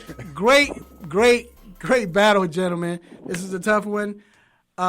Please, I need your votes. Let me know. Facebook Live, Cindy Cousin Barbershop. No bias. We need your votes. DM his family. Whatever. We need your votes, but no biasness. We need everybody to say who it is. It's a great battle. First of all, DM, man, first time being on here as far as Battlegrounds. How did it go? How you feel? How do you think it went? Who, me? Yeah. I stand by my statements. I know that a lot of people don't like Laettner, they don't like Duke, et cetera, but they won the championships, and Peyton Manning and Marvin Harrison are Hall of Fame players, and that's the list. Let me ask you a question real quick. Do you think, is it harder than what it looks like watching it? I think if you're a sports fan, it's not too difficult. I think it's a lot of fun, though. All right. Appreciate you, man. Big Google, second time doing this, man. How you? What you think? Man, it was great, man. Dude, first time ever meeting this dude, hearing from him, great. I appreciate, his knowledge, what he does, what he brought to the game. I mean, was quick on the draw. I think overall, both made very, very valid points, great arguments, something to put into the mind of the viewers to be able to stop and listen and think about, the arguments and the questions that you guys presented was very great. I was just like, when you named those 5 players, I was like, how you ain't got Kobe in that? Like, really? So I was just like, this is a trick question. But overall, it was excellent. It was like you said, if you're a sports fan, if you just know sports, then it's easier. Watching it, you sit back and you kind of think, how would you process it and stuff like that, just like any kind of debate thing. So overall, it was fun. I appreciate it. Thank you so much. No problem. Appreciate it, gentlemen. All right, we're going to play this on Facebook as well and everywhere else we can to get it, get the votes. All right, we'll let you all know next week. Appreciate it. All right, we're going to take a quick break, and we will be right back.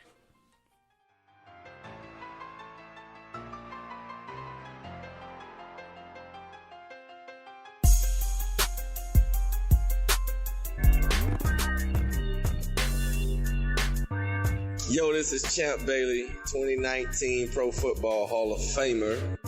I just want to give a shout out to my boys at 3 Point Conversion Radio. There it is.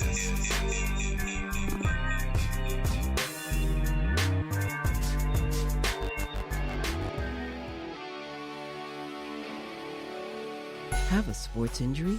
Need to see an orthopedic doctor? Ortho Atlanta is one of Metro Atlanta's largest orthopedic and sports medicine practices, providing orthopedic and sports medicine care for the whole family. With 37 physicians and 14 offices, the practice provides the highest level of care for injury of muscles, joints, bones, and spine. Ortho Atlanta offers convenient access to a full range of musculoskeletal surgeons and specialists. Ortho Atlanta also offers on-site physical therapy, pain management care, MRI imaging, and workers' compensation care. The Ortho Atlanta surgery centers in Austell and Fayetteville provide cost-effective, same-day surgical procedures in an accredited outpatient center. Hip, knee, shoulder, back pain? Ortho Atlanta has you covered with specialists in all areas. Same-day appointments, orthopedic care for the whole family. Ortho Atlanta, Atlanta's choice for orthopedic and sports medicine care. Learn more at www.orthoatlanta.com.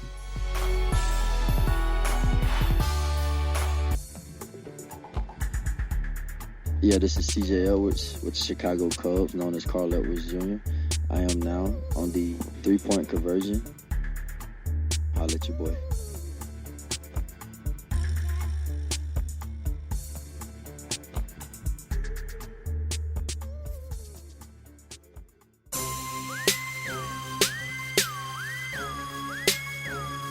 We are back inside the 3 Point Conversion Sports Lounge. And that was a great battle. That was a great battle. That was man. Real good. I see what dude named Big Google. You know what I mean? And we always talk about how like with Big Google, we mess with him. Like this is what he says. He says if you want to say something, if you want to, you need something, you talking to him. He like, man, I'm Big Google. Just hit my chest. Talking about like it's a computer or something, man. Mm-hmm. But DM, woo, it came with it. DM was bringing that fire. A magic answer. Woo. Yeah, but like I said, it's gonna be. It was a good one. Yeah, it's gonna be close. It's gonna be. I'm surprised nobody said, which I saw Derek said it. Warner. Right. But that's how. That's how it be. That's how it is, Warner, man. Bruce and Falk. That was my first. Hey, well, but look, all right. Right now, we have, man, I guess a guest because we hadn't seen him in a minute. But I'm glad for him to be here. None other than Dr. Donnie Fowler III. And he is orthopedic from Ortho Atlanta. And we are definitely glad for him to be here. And First of all, man, how you been? How's everything going? Good. Glad you guys haven't forgotten about me. So figured I'd show some face, make sure you still got the love. So. Of course. And you came on the right week because there's so much to get into, so many questions. And, of course, we have to start off with, man, the Indianapolis Colts and this Andrew Luck thing. We've heard what happened as far as his injury, and now he's out. We don't know when he's going to come back. And first it was just, I think it's something like his ankle, and then it's a high ankle sprain and calf, all of that. My question is, do you think the Colts have been dishonest with us, or is it the type of injury where you can't diagnose it? Honestly, it's, being in that situation as a team doctor, I think it's a little both, where it's not like you're trying to be dishonest, but at the same time, you kind of want to sometimes reveal as little information as needed to the media and the public, somewhat out of privacy and protection of that athlete. So I don't think that they're trying to, again, be dishonest. I just think when there's certain things going on in this setting, it certainly seems like, maybe it was kind of a lower calf injury and now it's turned into more of like a high ankle ligament injury. It's all connected. I just think they're trying to be a little more generic with how they describe it to the public. So. Yeah, like I said, I was so confused when I heard stuff. I'm like, okay, wait, what? Because it just came out of nowhere. Like, he's out indefinitely. And could it be a mix that they also wasn't fully sure that's what it was? Because I remember I heard Greg Jennings say that they thought he had a pulled groin and he wound up having a hernia. Mm-hmm. Yeah, I mean, a lot of times they'll start with just kind of some kind of muscle strain in the area where talking about some kind of groin, or in this case calf, but then they dig a little deeper, you get more MRI scans, and you start to see maybe something else going on as far as a ligament or something else. So the diagnosis can kind of change a little bit as time goes on. The athlete's getting treatment, not responding, you do more tests, and then you might find something else that's actually going on. So now, OAB, Antonio Brown, he says his feet is still not healed. How serious do you think this injury is, and how long do you think it can take him before he's able to play? Yeah, no, I mean, I think it's definitely a legit thing. We all know AB likes the spotlight, it seems, but he went and did some crazy extreme cryotherapy across the pond somewhere over there in Europe, I think, and went a little too hard and essentially got a form of frostbite where the skin is dyed and peeling off the bottoms of the feet. I think most people saw the picture that he posted, so certainly not knocking him for a minor little foot thing. It will heal with a little bit of time and doing the right thing, so I don't think it's anything to be worried about long term. I think it's almost, I guess, laughable in a way that what he got himself into with it, but it's not going to be any kind of like season ongoing issue for him. So I guess as long as he's happy with his helmet, it should be good. I saw him saying maybe he could have some new feet, make him run faster because the way they're peeling like that. Yeah. So I mean, is that odd? Like, I've never heard anything like that before. Yeah, no, I've never seen it to that degree. So new one for me too. That cryotherapy, I guess he didn't have on his Crocs or something, or whatever. Yeah, maybe his feet. He didn't have his socks on, but man. But at least it was something where he's trying to make sure his body, of course, is there. So yeah, right. And once again, we're here live with Dr. Donald Fowler III, orthopedic for Ortho Atlanta, and now we go into basketball. We heard the sad news of DeMarcus Boogie Cousins tearing his ACL. Man, does it have anything to do with the torn Achilles? Because it was the same leg I'm hearing. Mm-hmm. Did you think that played a factor into it, or? I mean, I think it's more related to his quad injury, which I'm pretty certain was on the same leg as well. And maybe the quad was a little manifest from the Achilles and being weaker, but the quad is what protects the ACL. So anytime an athlete tears their ACL in the first place and they get it reconstructed, all the rehab afterwards is all about building your quad back, getting it back to the same strength to protect that ACL so it doesn't tear. So in this case, I think it's more that with that partial quad tear, if he, and wasn't necessarily his fault, but if it wasn't completely back to 100%, you're putting more stress on the joint, and certainly that can predispose that ACL to tearing. I almost think of it a little bit like Durant and the calf injury. If the calf wasn't 100% recovered and you're putting more stress on the Achilles tendon that it connects to, then you run the risk of tearing it. So I think in a way it may have been due to still some residual quad weakness from his previous injury. And with you being a sports fan, do you think it's over, it's a wrap for him? That was my next I mean, this is like his third major injury in the last 2 years. I wouldn't say it's over, but I think he's starting to get to the point where, if anything, unfortunately, he might just be someone who's serviceable for 10 minutes a game off the bench by the time he comes back, kind of thing. But we'll just have to see. Man, that's sad. All right, and did you got one more question?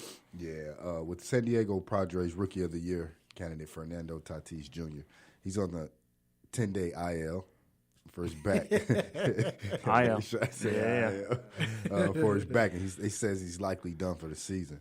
The manager, Andy Green, says that it's due to common use. What does that mean? For the record, in the clubhouse, a lot of people are still saying DL. But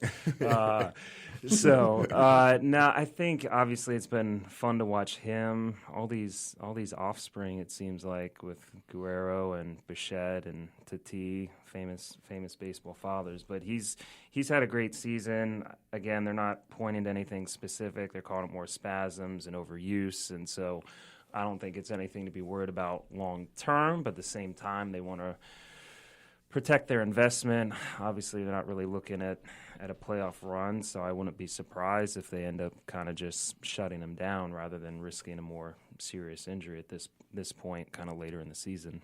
So it's not as serious as, because when you hear he's likely done for the year, you think, but it's more just unless they're not telling the whole truth and just putting something generic out there, kind of like we were talking about with Luck. If it truly is just spasms and fatigue and overuse, then I think they just want to rest him and not overdo it in his first full season in the pros. That's what I was thinking, because you figure it's about 40 games left, 30, 40 games, so they're like, you know what, let's shut him down. Mm-hmm. Let's make sure, because it's a back again. Backs, you don't play with backs, right? So they're probably just being extremely cautious.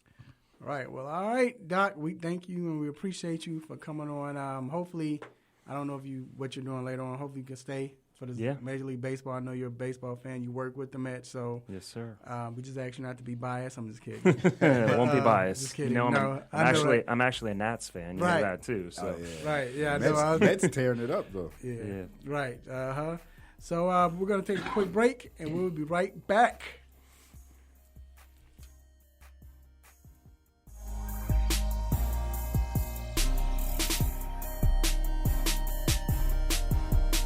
The sun's out and vacation mode is on. Get your thrills and chills at Lake Winnipesaukee and splash-tacular fun at Soak Your Water Park, where there's excitement for everyone and special discounts almost every day.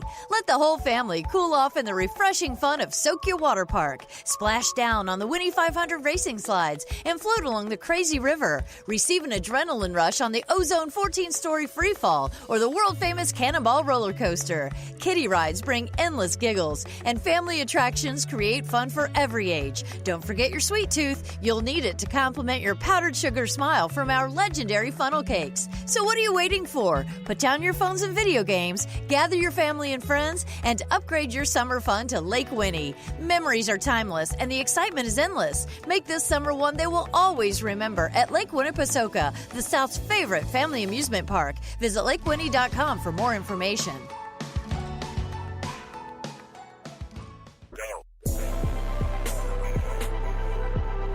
This Sheldon Richardson, defensive tackle for the Cleveland Browns. Here to shout out 3-point conversion, man. Radio show. Hot.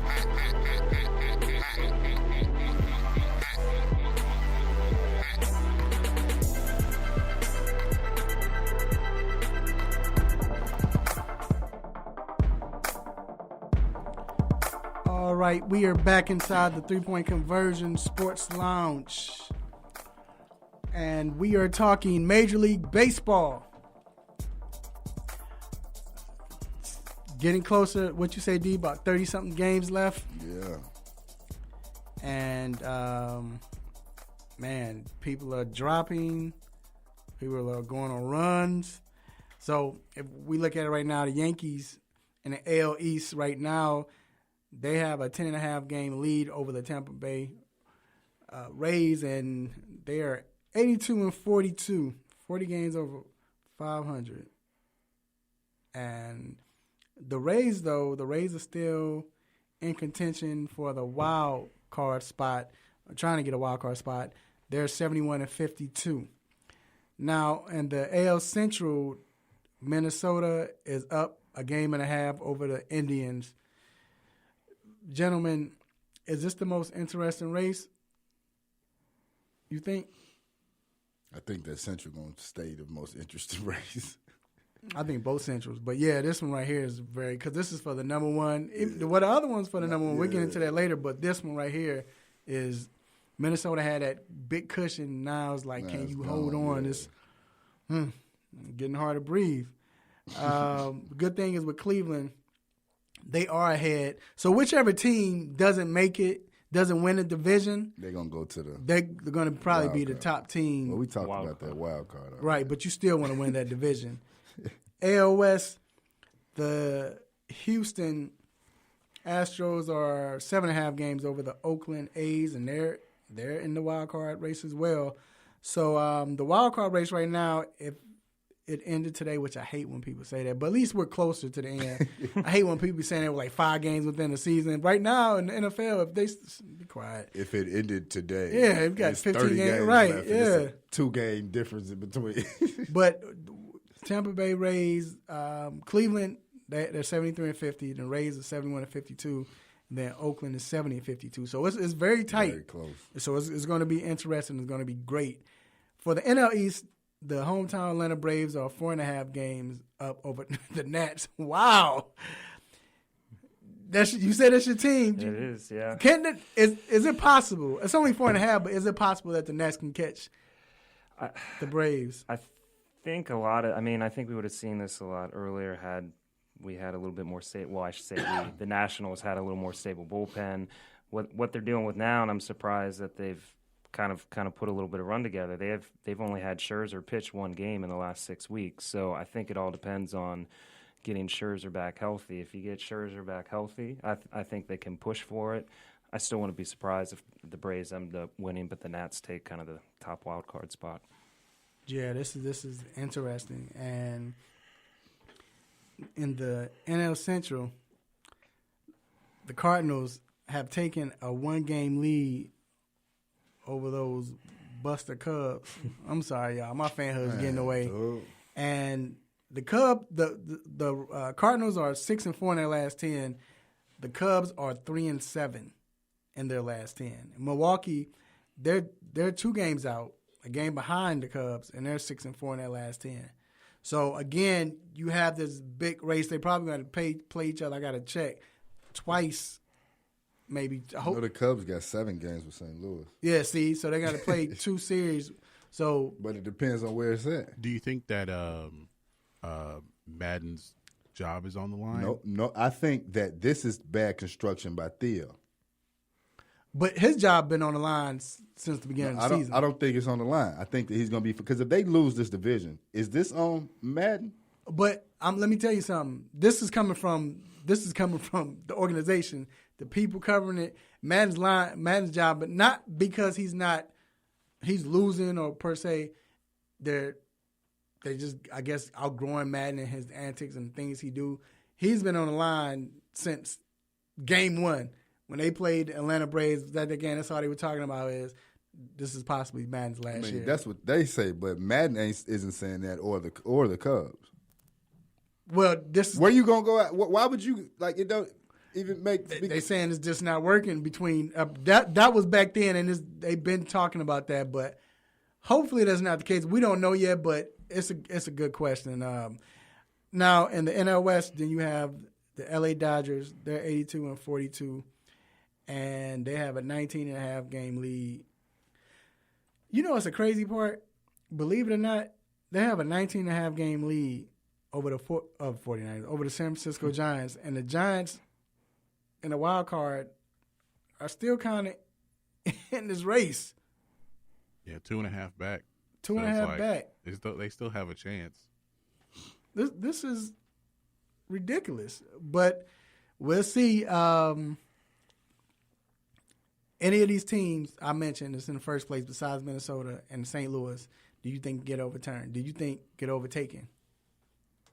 I guess it would have to be at Braves, I guess. Do you think the Braves, like I asked you that, Braves, I don't think Houston, I think they're going to win their division. I think it's Minnesota. Yeah, Minnesota's going to be the only one. But I think they're going to hold on. I just have a feeling they're going to hold on. I think that Cleveland's experience and then having Terry as a manager is really going to help them down the run. All right. So I want to get into these stats. Now, we look at Mike Trout. We've been talking about Mike Trout for weeks, and for different reasons. You know, do we know who he is? What does he really look like? Is he really that good? But Mike Trout right now, going into from last week, it was clearly the best player in baseball. But there's some guy named Corey Bellinger has something to say about this. And if you look at their numbers, they are very similar. For instance, I know Bellinger right now, Bellinger is batting, what is it, 319. 319, 41 and 94. Now, Trout is batting 298, but both men have 41 home runs against both homered the other night. Both have 41 home runs. Then when you look at the RBI, they're both at 94. They're both at 94. Trout just accomplished something this week, too. For so many straight years of 40 home runs and 10 stolen bases. I think Barry has the most, 10 in a row. Now, see, to me, that's one of those NBA dumb stats. What is the 10 stolen bases? I mean, his was up to 30, but it's not that many people that have done it. No, right, but I'm just saying, 10. They could have left that out. Just say. I mean, I think the reason being is because most people that's hitting home runs aren't doing what? Stealing bases at all. Most people that got 40 home runs got like 4, if that. True, but 10 home runs, 10 stolen bases. Yeah, that's what I'm saying. They making that up. They trying to make. I feel like pitchers have 10 stolen bases. Right, right. And I bet you, to y'all point, I bet you if you look at Barry's 10 in a row, it's like 40 and 30. Yeah, 30, exactly. 20. But Trout just recently not went over 30. Like the last 2 or 3 years, he stopped really going. But what? Yeah, right. True. But with these two gentlemen going at it, who do you like? Who do you like better right now at this stage? I'm gonna say Trout, and the reason I'm gonna say that is because of consistency. I know Bellinger's only been in the league 3 years, but last year he batted 260, 25 and 76. Rookie season he batted 267, 39 and 97. Not saying that you, of course, don't drastically get better. So what are you saying? Are you saying because of these juice balls, this has something to do with Bellinger's success? I'm not saying anything. You said that. but that could possibly, it's more home runs ever. You know what I mean? Right. Trout has consistently did what? Yeah, you're right. Bat 300, 30, 100. Mm-hmm. So, Doc, do you think that Bellinger is this something, is this that, what's his name, Gonzalez? Who was the player that, was it Gonzalez? Or the player that hit 47 home runs? Carlos Gonzalez. The skinny fella? Oh, Luis Gonzalez. Luis Gonzalez. Is this a Luis Gonzalez year? Yeah. And then next year he hit 3 home runs? Or do you see this continuing with Bellinger? I think Bellinger is going to trend up. I would still stick with Trout for the same reasons that were just said. I think he's been more consistent. I think also he's putting up stats on a more inferior team too, as far as RBIs and things, where Bellinger has a lot more opportunities with the Dodgers. So when you look at on-base percentage and OPS and stuff like that. Trout's ahead of him. So I'd still take Trout right now, but I don't think it's a fluke, I guess, for Bellinger. I think he's going to continue to put up good numbers going forward. So yeah, I agree. All right. Yeah, I think this is a great race. I like Bellinger. I wonder if he's the future, you know. Bellinger got 40 and 10, too. Man, I know Trout like, golly, dog. Like, can I have my own, bro? No, it's just that 10 that you was talking about. The 10. He qualified. Nah, that's crazy. But anyway, we're going to take a quick break, and we will be right back with What's on Our Mind.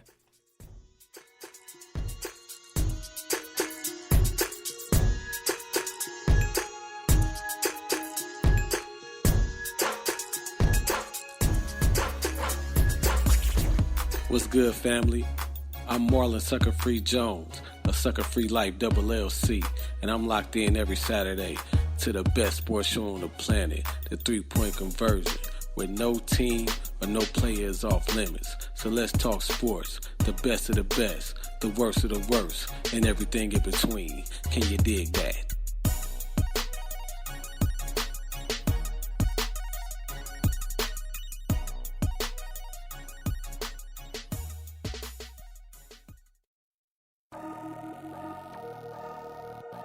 It's time to get in the mind of Mr. Controversy and the Intellectual with What's on My Mind.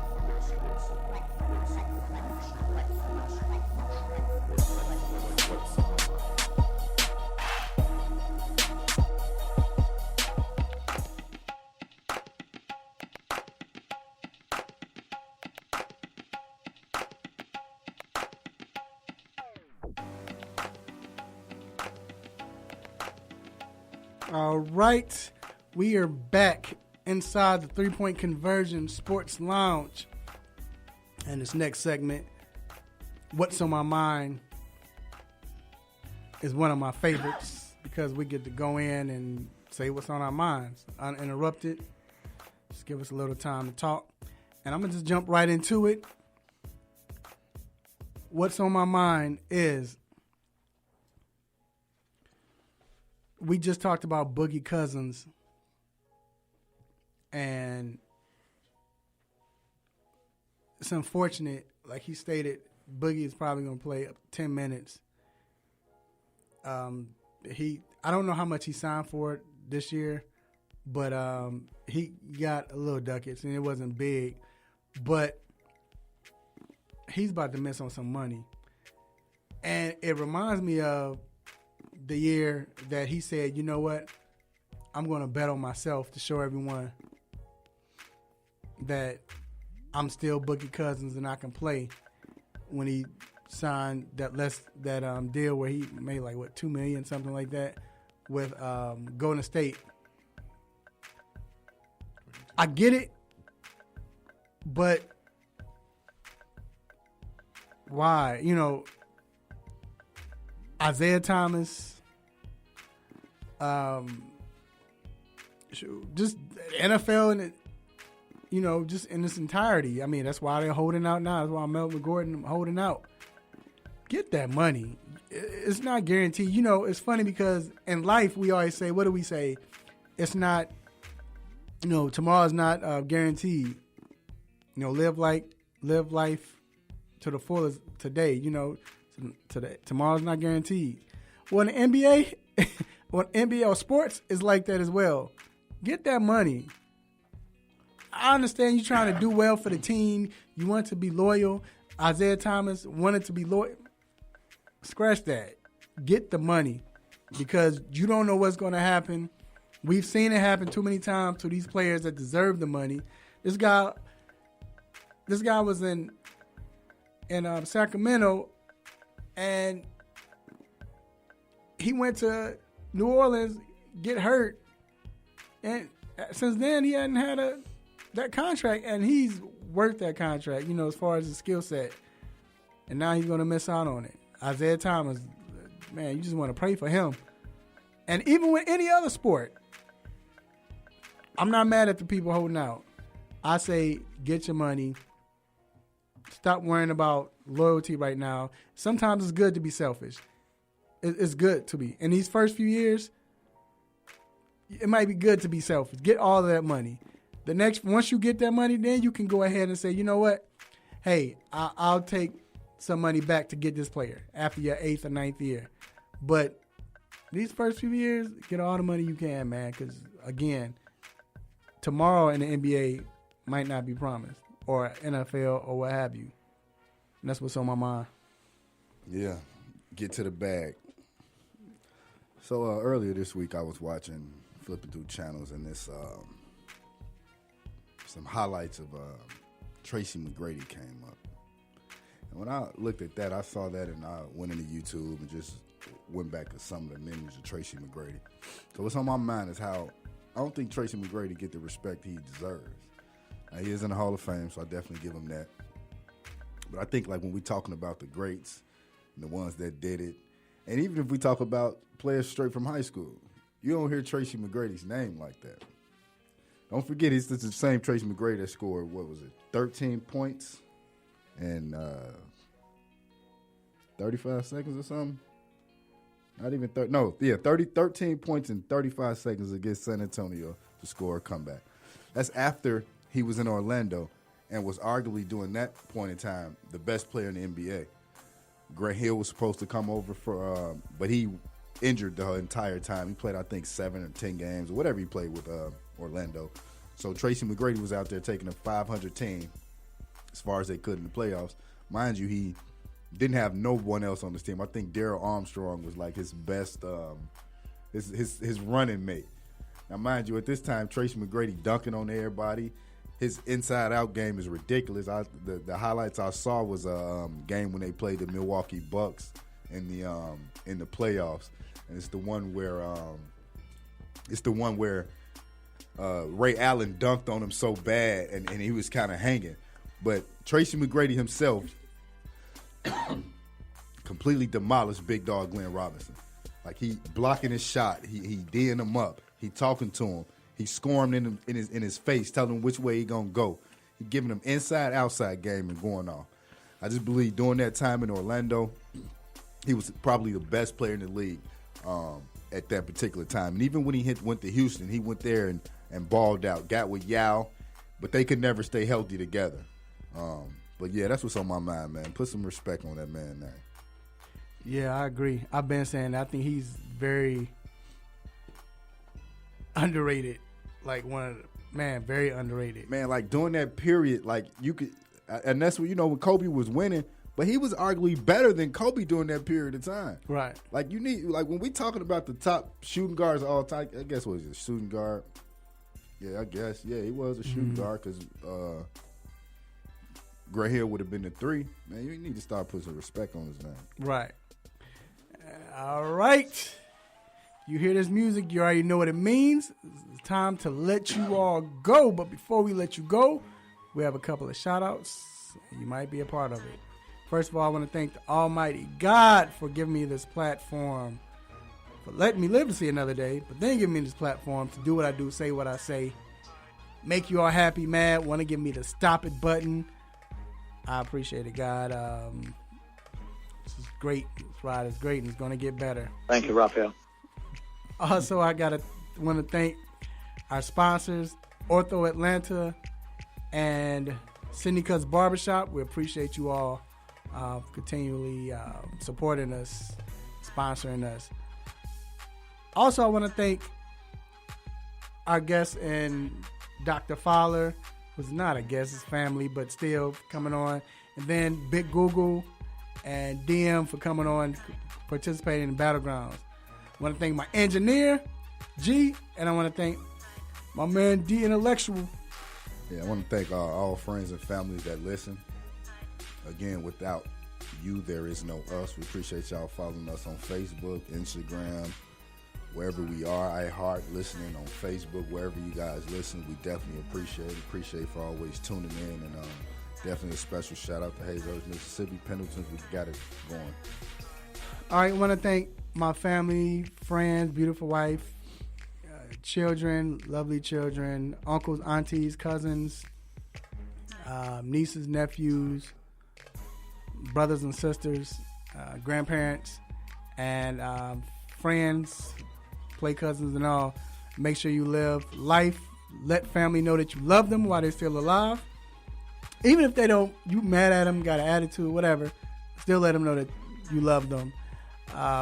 Eat good this weekend. Watch some sports, football, baseball, golf, and all. A little bit of tennis as well. UFC. Big three. Fight tonight. Big fight tonight. Nate Diaz comes back after 3 years and Cormier fights. Yeah, that's going to be big. We'll see what happens with that. Also, I don't know where you are, but stay cool, all right? It's hot here. Until then, same time, same show, same crazy host, same sports nonsense. Will you miss me? I'm out. Peace. You just got done listening to the 3 Point Conversion Sports Lounge.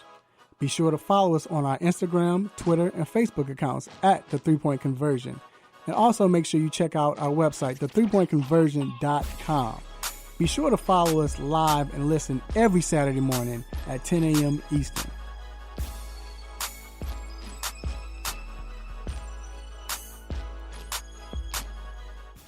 Thank you, Raphael.